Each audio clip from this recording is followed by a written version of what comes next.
Hey everyone, this is Taylor from the Desire You channel. I'm the Black single mom in the United States that's sharing my story about my life and my transformation journey to manifest a better life for myself and my family and my legacy. I'm gonna turn this way, there we go.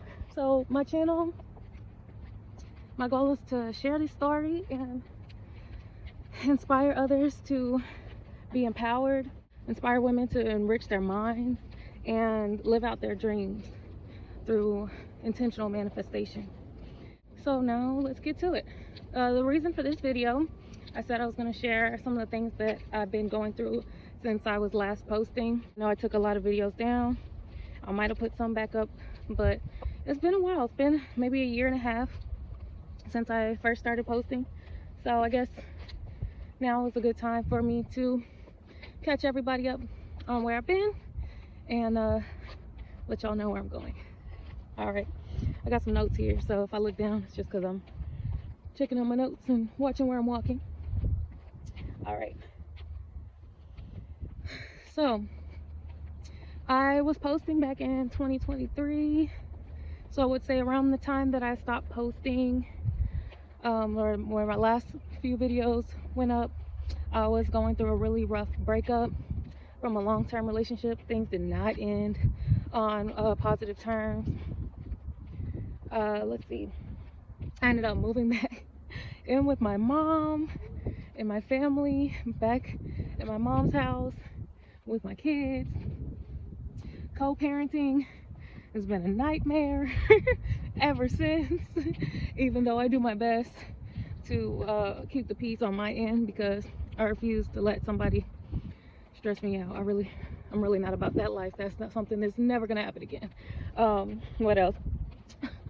I ended up having to take a huge pay cut. I got another job working from home, which that is definitely a blessing, but it definitely the pay is definitely not a livable wage. So I ended up being in a position where I either have to get a few more other jobs or find some other streams of income to try to get back out on my own with my kids, or just be kind of in a financial rut. And we all know when you're dealing with stressful situations, depression, anxiety, and you're getting hit back to back with negative circumstances, it can get a little overwhelming. But at the time, I was posting tarot videos and manifestation tips on social media, kind of sharing the things that I have been learning over the years that I was in that relationship. And after my relationship ended, I learned so much about mentality, about spirituality, about the physical world. And there were a lot of things that if I had stuck to them over the last year and a half, I know for sure I'd be in a totally different parallel universe. But right now, what we're gonna do is focus on what I did do, what I did accomplish over the last year and a half. So when I was posting those videos, the tarot videos, the manifestation tips, I was really still in a state where I was doubting myself and overthinking.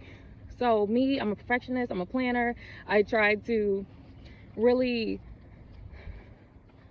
lay out every single point of what I was doing, and it was stopping me from actually making progress and actually being consistent, because I would second guess everything that I posted, everything that I did, what my strategy was going to be. I was re-strategizing before I even gave it time to see if what I was doing was working, and I was overwhelmed. There was a lot going on. I felt like there was way more on my shoulders that I could handle, and I wasn't sure that especially moving back in with my mom, who raised us in a Christian household, still going to the same church. I'm 30 years now. We've been going to that church since I was 1. So yeah, it's just one of those things where I was starting to second guess, hey, are the things I'm doing now that I'm here in my mom's house, I'm over here hiding my crystals, I can't light up any incense, like, everything is I can't sage the place, almost set off all the alarms and the smoke alarms in the house. It was just a clash of beliefs and a clash of inside of me, internally also, not just in the household, but internally. I was confused. I was doubting everything that I had started to believe and base my actions on. Didn't seem to be as strong when my relationship that I thought would only get better ended so tragically. So trying to be, the parent to my children, and a supporter for myself, and also deal with the trauma that I thought I left behind in my childhood after moving back into my mom's house. It was a lot. It was definitely a lot.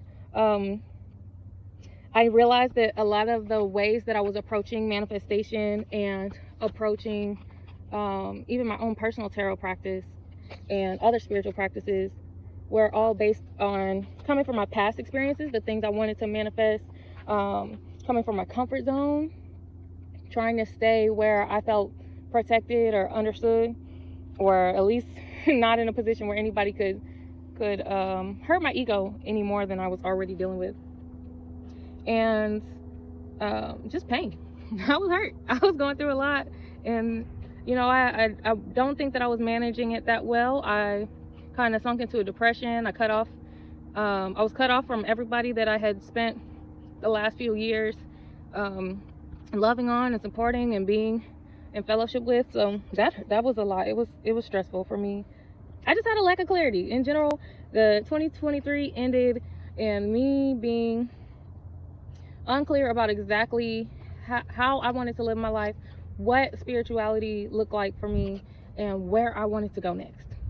How I felt about the past. I was conflicted on, dang, do I want this back? Do I want to try to put energy here and try to get this back? Should I manipulate my way back? Should I try to, pray for things that are dead to me?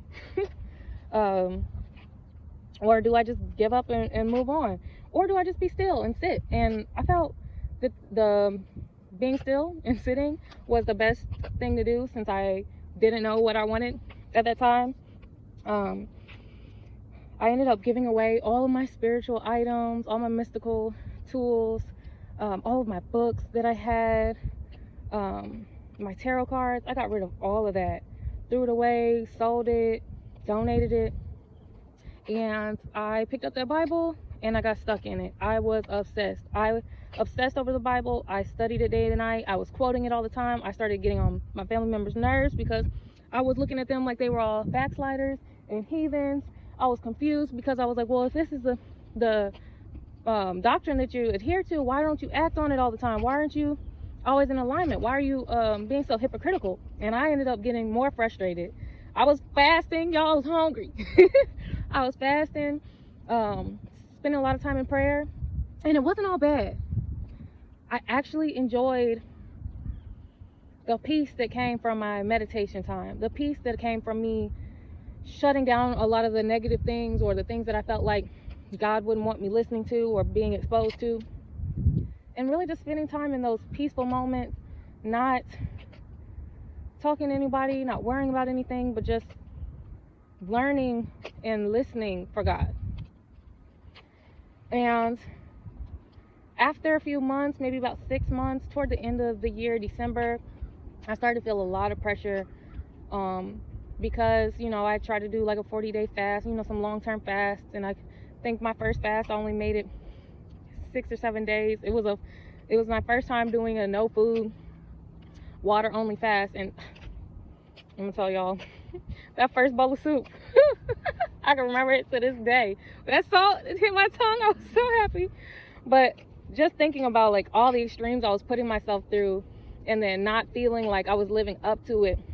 I wanted to be like Jesus so bad, but I felt like mentally I was still stuck in, but you'll never be like Jesus. You'll never be God. Like, you'll always be a sinner, and you just can't shake it. Because of what you've done, because of your past, you can never forget it, and you'll never be forgiven. That's what I heard in my head. That's what I heard myself thinking. Anytime that something went wrong, or I made a mistake, or I had to step out of that alone, peaceful moment of meditation. And it choked me out, y'all. It really stressed me out. And as the year turned and we entered 2024, I started to make changes again. I was like, well, forget all of this. I can't keep up. I'm gonna let myself have a drink, you know. I'm gonna sit up here because I did go sober for that time in 2023. I was feeling physically stressed also because I love to work out, y'all. I've been working out since track in high school, and when I moved back in with my mom, didn't have access to the gym, had a sedentary job, spent a lot of time sitting down. I gained a lot of weight. I ate things that weren't in my normal diet, started eating meat and sugar all the time, junk food, and my body was, I had no energy. My body was just drained. Even when I was fasting, I still didn't have the strength that I normally would for any other kind of fast, just because I was so out of shape. So it didn't get any better. I was drinking in 2024 more than I usually would. Still sitting a lot. I didn't start working out until my birthday. I got myself a gym membership for my birthday in November, and honestly, y'all, I think your girl is back. I'm telling you, I feel so much better. I bounced back, but my health, like, it got to a point where my health was really bad. I was self-loathing because by the middle of 2024, I realized that the people I had chose to interact with, or the people that were in my life at that time, even in my home, I was surrounded by some pretty narcissistic, manipulating people that would gaslight me into feeling like I wasn't worthy of the love I was asking for, while at the same time in my mind I was telling myself that I wasn't worthy of loving myself enough to remove myself from situations that were toxic, or put up boundaries between myself and people that I couldn't just kick out of my life, but at least teach them how to treat me. But I hadn't taught myself how to treat me at my big age. So that was year 29, and now we're going into year 30. Oh, and definitely, y'all, the narcissism, the love bombing, like, you can't subject yourself to that, because even if you think that person's gonna change, I'm gonna let you know right now, you don't expect them to change. If you want to keep interacting with them, you set your boundaries, but don't expect them to change. And if it's too toxic for you, you gotta get out, because anything that puts you in a negative state, anybody who's continuing to affect you in a way and you're letting them affect you because they want to make you feel the lows when you're not with them and feel high when you're with them, and they want to manipulate and soak up all your good energy because they gave you a cookie one day and now you feel like you're on top of the world. No, you got to let that person go, because that's going to mess up your manifestation. Feeling is very, very important in manifestation. Your emotions is very important, and you don't need to be riding an emotional roller coaster for somebody else when you're trying to manifest your goals. So anyway, that was my little rant there. So like I said, my 30th birthday came around. I had been doing a lot of thinking about, like, man, I'm about to be 30. It's a whole new decade. What did I just do for the last 10 years? You know, what have I been doing as an adult? What do I want to do with the rest of my life? I have got to make some changes. So I decided to choose me. And I cut off some of my emotional ties. I started implementing healthier habits. Told you I was going to the gym. I started cooking more, eating better, spending more intentional time with my children, and not really doing as much things that were coping with my stress, which is like hiding away in my room or crying a lot at night. Like, I cut all that out because there's no reason for me to be crying. I got things to do. Crying over what? I'm out here by myself, okay? I used to enjoy, when I was a kid, I loved being by myself because my world was endless. I could find 1,000,001 things to entertain myself with. And I had to remember that.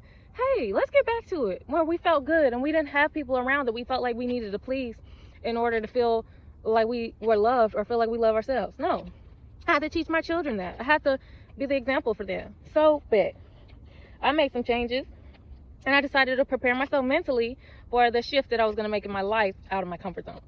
So one thing I will say is, as people, we can get comfortable with pain. We can get comfortable with being mistreated. We can be comfortable with playing the servant.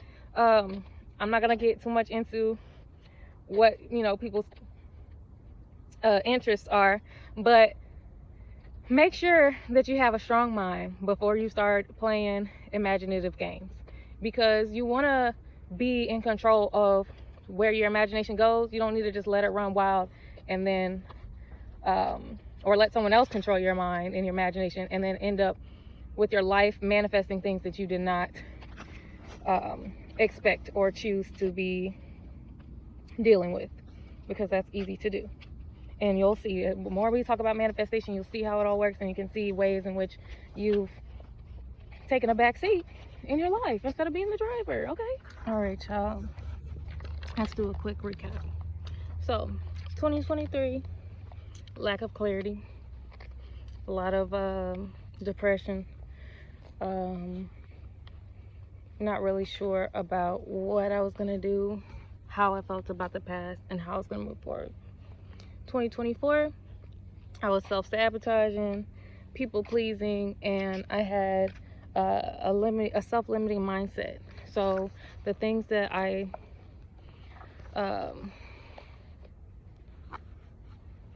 should have been doing, or the way I should have been thinking about my goals, I kept putting box around everything that I wanted to do and making it smaller and smaller until it wasn't happening and I didn't achieve anything. Sorry, y'all, got cut off. Okay, let's wrap this up.